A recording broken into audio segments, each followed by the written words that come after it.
Capítulo 8. O professor das poções. Olha ali. Onde? Ao lado do miúdo alto de cabelo ruivo. O de óculos. Viste-lhe a cara? Viste-lhe a cicatriz? Os murmúrios perseguiram Harry no dia seguinte, desde o primeiro momento em que saiu da camarata.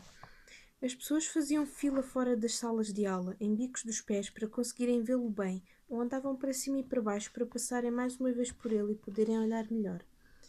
Harry sentia-se incomodado porque aquilo o impedia de se concentrar e não o deixava encontrar o caminho para a sua sala de aula. Havia 142 escadarias em Hogwarts. Amplas, velozes, estreitas, frágeis, algumas que às sextas-feiras conduziam a um lugar diferente, outras ainda a que faltavam degrau e que exigiam que as pessoas se lembrassem de dar o salto. Havia também portas que só abriam se lhes fosse pedido com muita gentileza, ou quando se lhes tocava com a mão num lugar preciso, e portas que não eram realmente portas, e sim paredes sólidas que as imitavam. Era muito difícil fixar o lugar das coisas, porque tudo parecia estar em constante movimento. As pessoas dos retratos não paravam de se visitar umas às outras, e Harry podia garantir que as armaduras de ferro conseguiam andar. Os fantasmas também não ajudavam muito. Era sempre um choque desagradável quando um deles deslizava subitamente pelo meio da porta que alguém estava a tentar abrir. O Nick, quase sem cabeça, gostava de indicar aos novos Gryffindor a direção certa, mas Peeves, o poltergeist, arranjava sempre maneira de fazer com que duas portas não abrissem e uma escada se tornasse traiçoeira, quando encontrava pelo caminho algum aluno atrasado para as aulas. Lançava cestos cheios de papéis velhos à cabeça dos estudantes, puxava-lhes os tapetes debaixo dos pés, enchia-os de pó de giz ou escondia-se atrás deles, invisível, agarrava-lhes o nariz e gritava: "Penca, penca!" Pior ainda do que o Peeves, se era possível, era o encarregado Argus Filch. Harry e Ron conseguiram que ele os tomasse de ponta logo na primeira manhã. Filch foi encontrá-los a tentar entrar por uma porta que, infelizmente, era a entrada para o corredor da zona proibida do terceiro andar. Não acreditou que eles estivessem perdidos. Convenceu-se de que tentavam propositadamente entrar e estava já a ameaçar fechá-los nas masmorras quando foram salvos pelo professor Quirrell, que passava ali por acaso. Filch tinha uma gata chamada Mrs. Norris, uma criatura magra e descarnada, com os olhos protuberantes como faróis, parecidos com os do próprio Filch. A gata patrulhava os corredores sozinha. Infringir uma regra em frente dela, pisar 1 centímetro o risco, equivalia a vê-la chamar por Filch, que aparecia cheio de asma em menos de 2 segundos. Filch conhecia melhor do que ninguém as passagens secretas da escola. Enfim, os gêmeos Weasley não lhe ficavam muito atrás. E podia deslocar-se quase tão rapidamente como os fantasmas. Todos os estudantes o detestavam e a maior ambição de quase todos eles era poderem dar um valentíssimo pontapé à gata Mrs. Norris. E essas passagens secretas, uma vez que conseguissem encontrá-las, continham em si mesmas algumas lições. A magia era muito mais, como Harry ao fim de pouco tempo se apercebeu, do que fazer um gesto com a varinha mágica e pronunciar algumas palavras exóticas. Tinham de estudar o céu noturno através dos telescópios todas as quartas-feiras à meia-noite e aprender os nomes das diferentes estrelas e os movimentos dos planetas. 3 vezes por semana iam para as estufas de trás do castelo estudar herbologia com um bruxo pequenino e gordo chamado Professor Sprout. E aí aprendiam como tratar das plantas e fungos raros e descobriam quais as suas utilizações.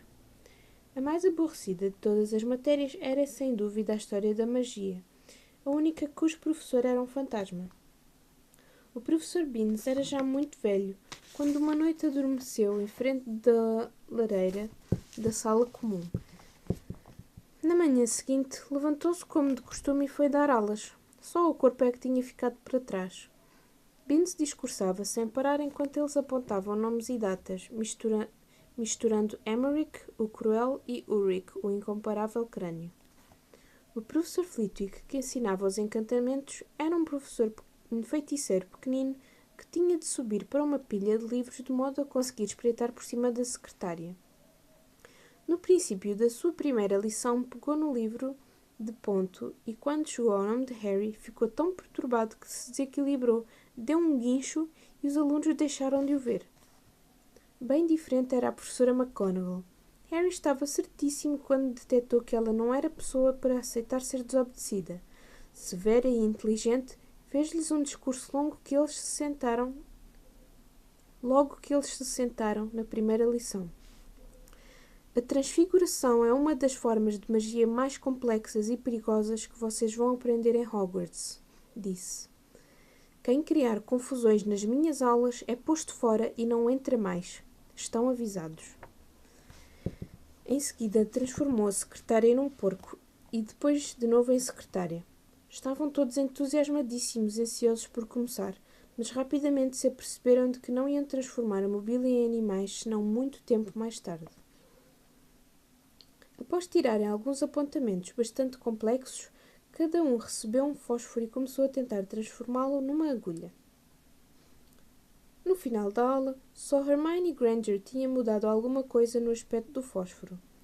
A professora McGonagall mostrou aos alunos como ficara todo prateado e pontiagudo e presenteou Hermione com um sorriso, o que nela era raro. A matéria em relação à qual todos manifestavam o maior entusiasmo era a defesa contra as artes das trevas, mas as aulas do Quirrell acabavam por ser uma brincadeira pegada. A sala cheirava intensamente a alho, cuja finalidade, segundo se dizia, era afastar um vampiro que ele conhecera na Roménia e que receava pudesse vir atrás dele quando menos esperasse. Contou-lhes que o turbante lhe tinha sido oferecido por um príncipe africano como prova de gratidão por tê-lo livrado de um incómodo morto-vivo. Mas ninguém acreditava lá muito naquela história, porque, quando Seamus Finnegan lhe perguntou como fizera para se livrar do vivo-morto, Quirrell começou a corar e a falar do tempo.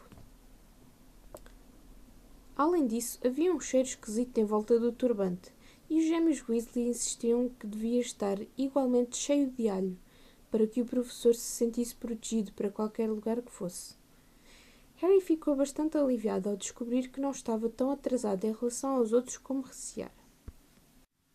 Muitos colegas tinham vindo de famílias de muggles e, tal como ele, ignoravam que eram bruxas e feiticeiros. Havia tanto para aprender que mesmo os que eram como Ron não tinham, em relação aos outros, um grande avanço. Sexta-feira foi um dia importante para Harry e Ron. Conseguiram pela primeira vez encontrar o caminho para o grande salão de andar de baixo e foram tomar o pequeno almoço sem se perderem uma única vez. "O que é que temos hoje?" perguntou Harry ao Ron, enquanto este punha açúcar nas papas de aveia. "Poções duplas com o Slytherin", disse Ron. "O Snape é o líder da equipa dos Slytherin. Dizem que os favorece sempre a eles. Vamos ver se será verdade." "Era bom que a McGonagall nos favorecesse a nós", disse Harry. A professora McGonagall era líder da equipa dos Gryffindor, mas isso não impedira que lhes tivesse passado na véspera uma imensa quantidade de trabalho de casa. Naquele momento chegou o correio. Harry já se tinha habituado, mas foram um impacto bastante forte quando, na primeira manhã, viu afluir em torrente cerca de 100 corujas que sobrevoavam o salão onde os jovens tomavam o pequeno almoço, até avistarem os respectivos donos, deixando-lhes cair no colo cartas e embrulhos. Hedwig, até aquele momento, ainda não lhe trouxera nada. Vinha às vezes mordiscar-lhe a orelha e pedir um pedacinho de torrada antes de dormir para a casa-ninho das corujas com as suas colegas da escola.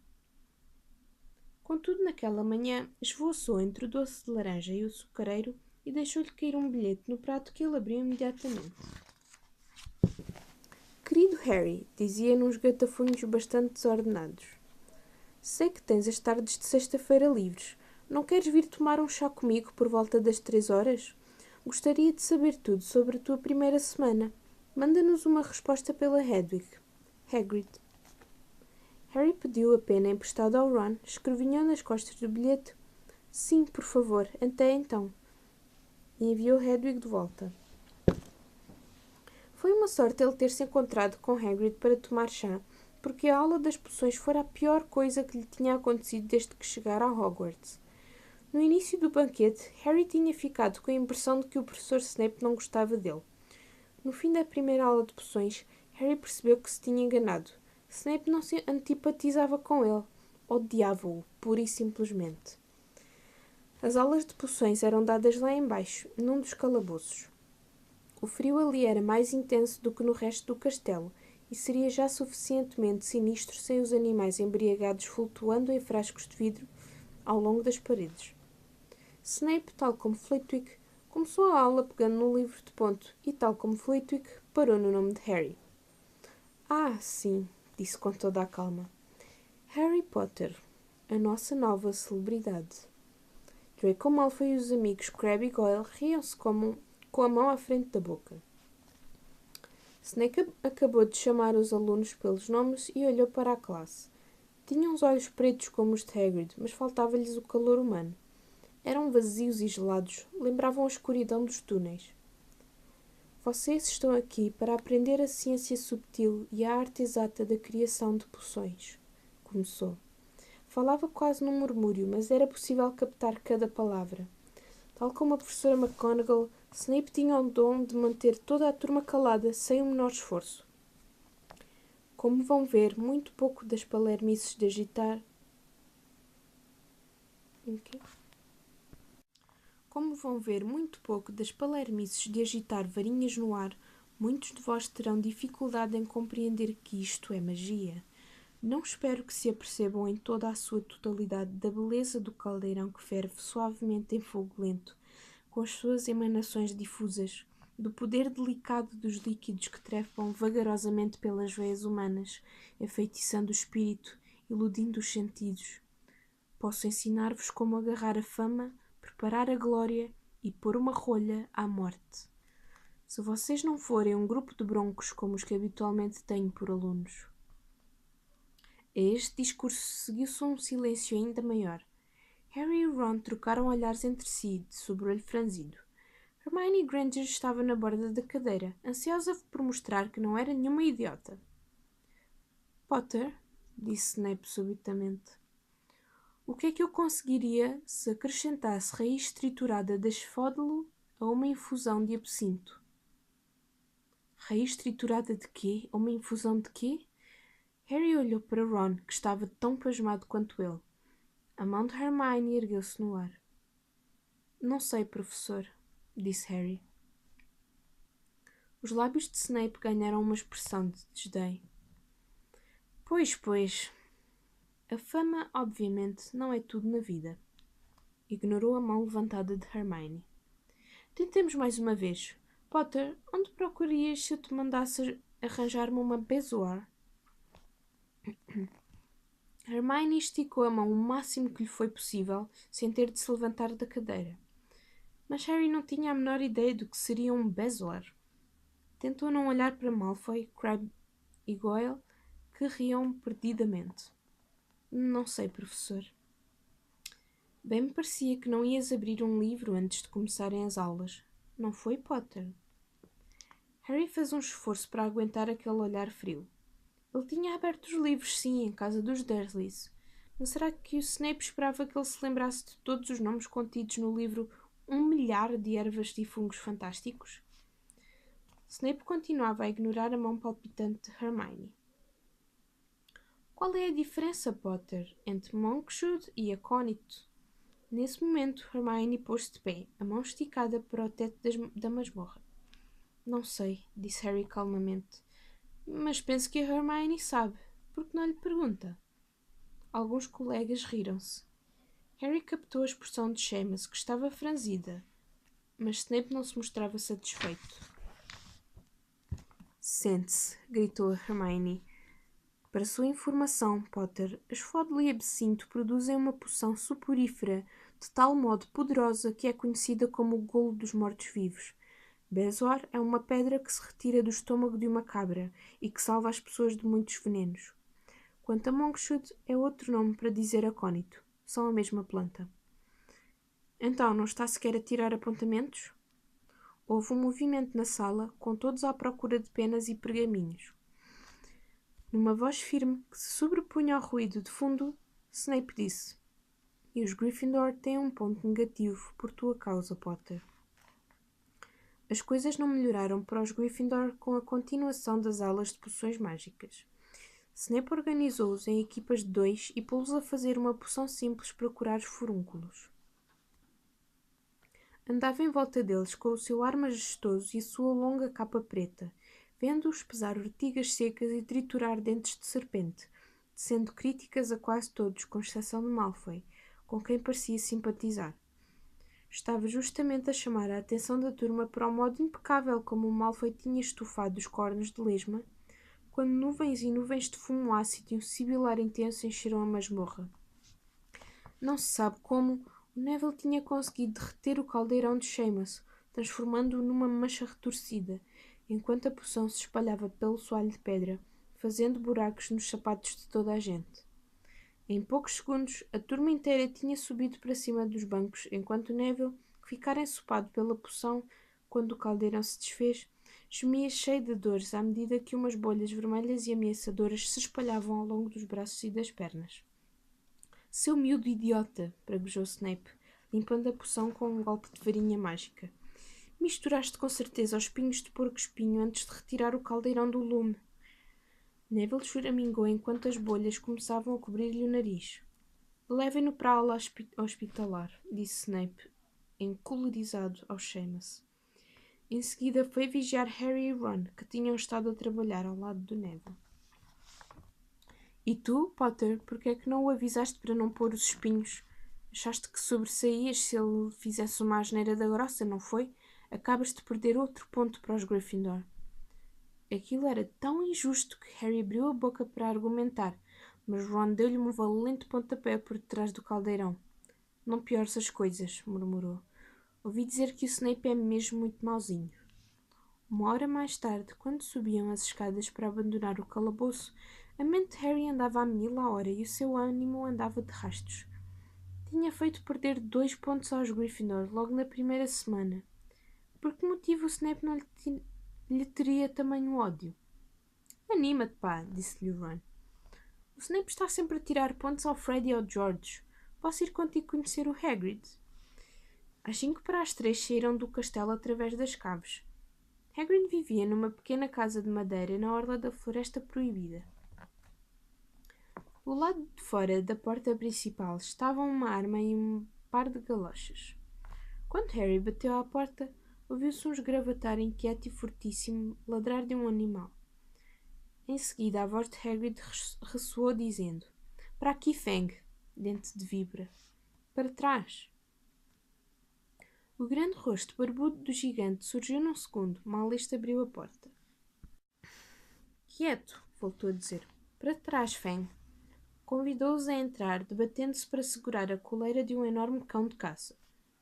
A casa tinha apenas uma divisão. Do teto pendiam presuntos e fazões. No lume aceso fervilhava uma chaleira de cobre e ao canto da sala via-se uma cama enorme e maciça, coberta com uma colcha de retalhos.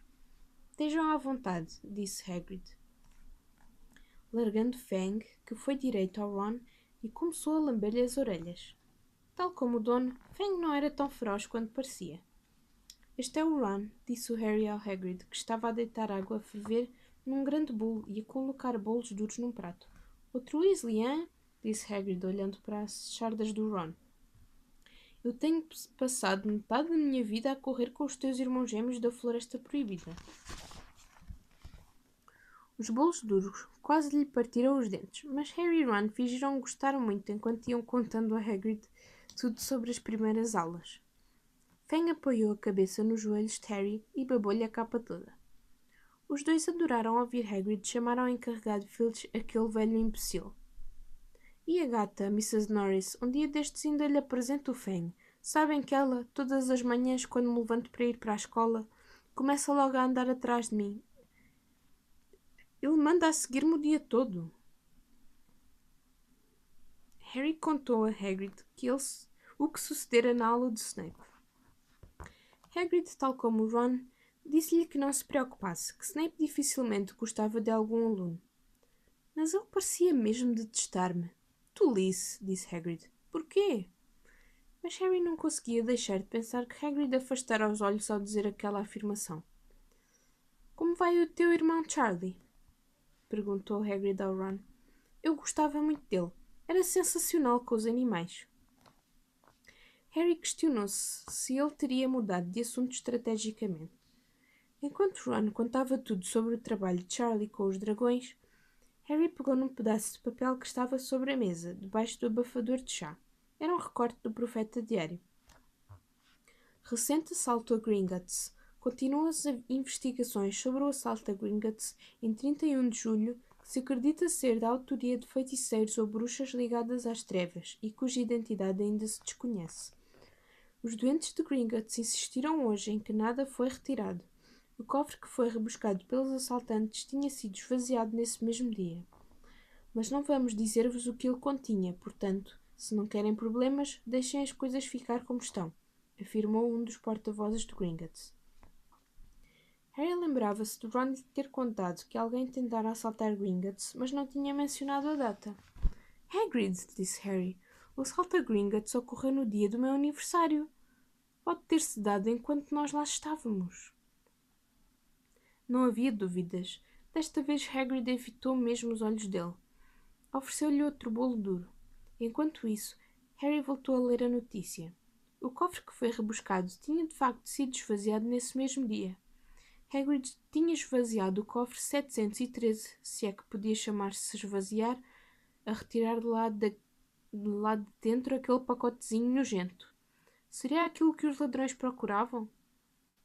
Quando Harry e Ron regressaram ao castelo para o jantar, traziam os bolsos pesados com os bolos duros, que por uma questão de educação não tinham tido coragem de recusar.